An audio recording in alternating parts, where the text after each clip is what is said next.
Hi, Zach Dobson here with this week's Friday Photo Tip. Today I'm going to talk about working your way up to shooting in manual exposure mode. It's not an all or nothing proposition. There's various steps you can take along the way. It can be very overwhelming to just try to jump straight into setting everything manually. So first, I'm going to touch just briefly on what each of the settings are and how they work. You'll learn this best by practicing yourself, so I won't get too in-depth into it. The first setting I'm going to talk about is ISO. ISO is how sensitive the camera sensor or film is to light. So the lower the number, 100, 200, it's less sensitive. What that means is that the image quality is going to be higher, but then conversely, the exposure time is going to need to be a little bit longer. As you work your way up in the numbers, 800, 1600, 3200, so those are better for shooting in low light, but then you start to lose some image quality the higher up you go.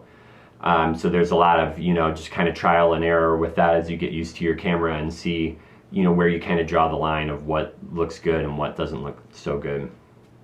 The next control I want to talk about is aperture. So the lower the number, f2, f1.4, the more light your camera is letting in, and what that gives you is a shallower depth of field.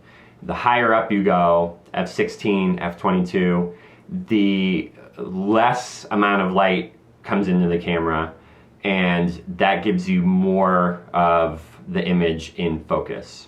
And then finally, the shutter speed is how fast the shutter opens and closes, letting light through the lens onto the sensor or film.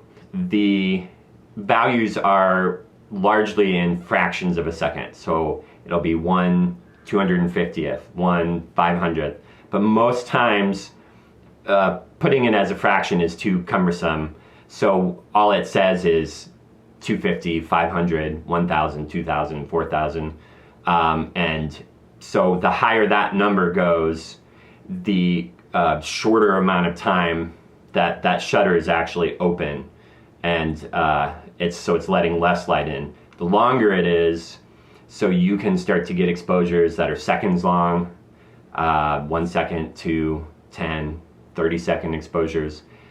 That's the shutter's open for a really long time, and it lets a lot of light in.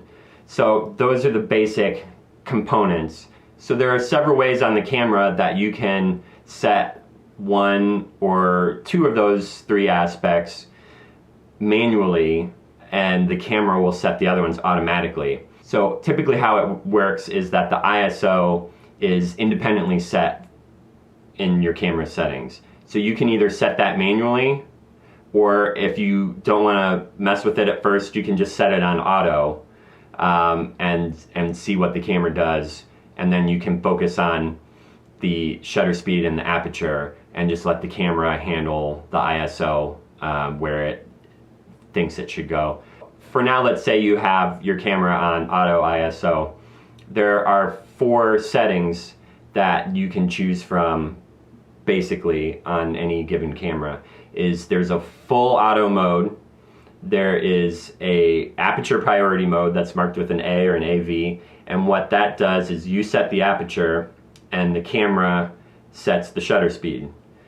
There's the shutter priority mode, which might be an S or a TV. The TV stands for time value, where you set the shutter speed and the camera sets the aperture. And then there's the full manual mode. So what you can do if you want to just focus on one of these aspects and learn how it works is say set it on aperture priority mode and try out some different apertures for different shooting situations. If you want a shallow depth of field, set it to your lowest number available on the camera and see how that goes.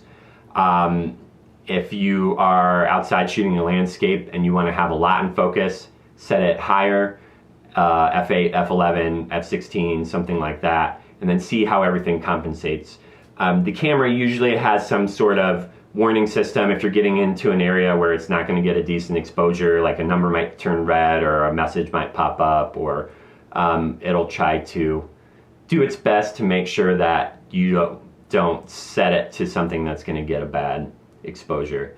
So once you feel like you get a good feel for the apertures and how that works, you can move on to trying the shutter priority mode.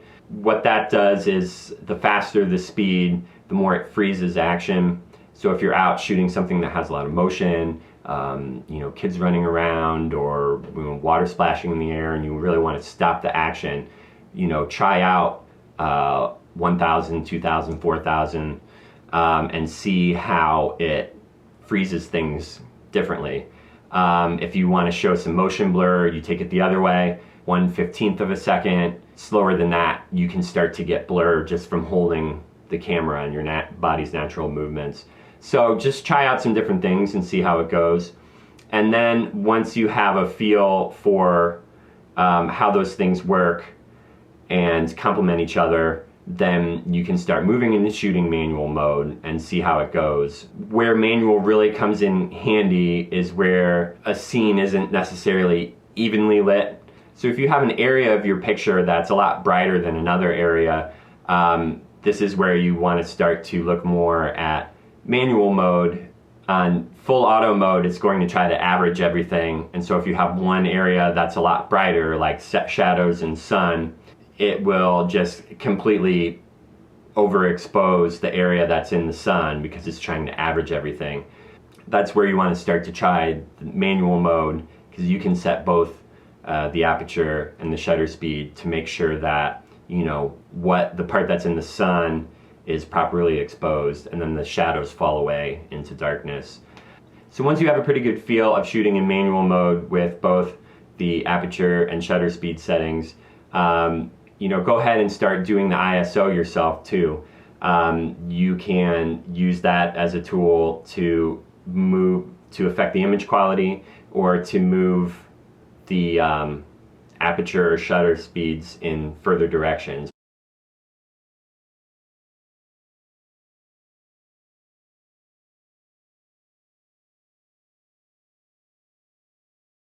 So working through the different settings like this is basically how I learned to be able to shoot everything fully manual, which is what I do now. Even through my whole college career, when I was shooting, college sports and news stuff, I was still shooting in aperture priority mode because I was able to work the fastest at the time with that. And then once I started shooting more professionally, I found that I needed a higher level of control, so that's when I started shooting fully manual. It's a process that if you let it, it'll happen really naturally, because you'll start to be like, oh, I'm trying to shoot in this mode and I can't quite get this to the level I want it, and so I need to turn it into manual so I can get the shutter speed to be faster. Or I know that I want to underexpose this image and an auto setting won't let me do that, and it'll just start to happen naturally. So that is my Friday photo tip for this week. If you have any questions about shooting manually or how some of the different modes work, please leave a comment. I'll make sure to answer it here so everybody can see it. If you find yourself using these shutter or aperture priority modes this weekend for the first time, tag some of your results with ZDP Photo Challenge, and I will take a look at those and comment and share. And thanks for stopping by. Keep it real.